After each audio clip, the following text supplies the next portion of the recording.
dit? Alors il y a tout cela.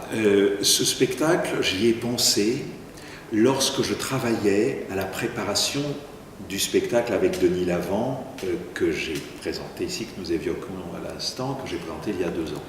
Et c'est en travaillant sur les textes et la biographie et la correspondance de Céline que j'ai découvert une chose que j'ignorais totalement, qui était le rapport très intime, très profond, très tendre, très fort de Céline avec sa maman, avec sa mère.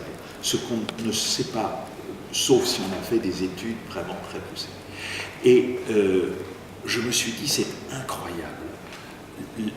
Tout le monde sait que Marcel Proust a un rapport à sa mère qui a été le moteur de toute son écriture de milliers de pages, et personne ne sait qu'il y avait un rapport presque aussi fort de Céline avec sa maman.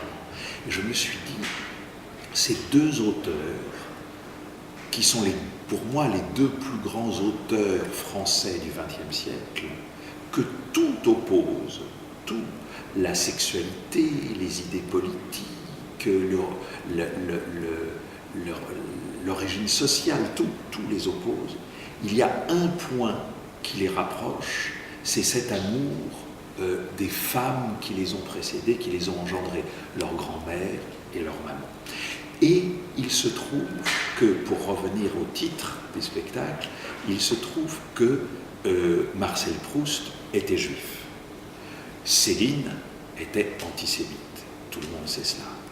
Et il y a une prescription juive qui est d'interdire de faire bouillir le chevreau dans le lait de sa mère. Et comme vous l'avez compris fort justement, le fait de choisir cette interdiction dont parle Proust dans son œuvre, comme le titre du spectacle, c'était en effet à la fois une provocation vis-à-vis de Céline, et en même temps une allégorie de tous les non-dits, de tous les interdits, de tout ce qui a aussi conditionné la vie de ces 2 hommes.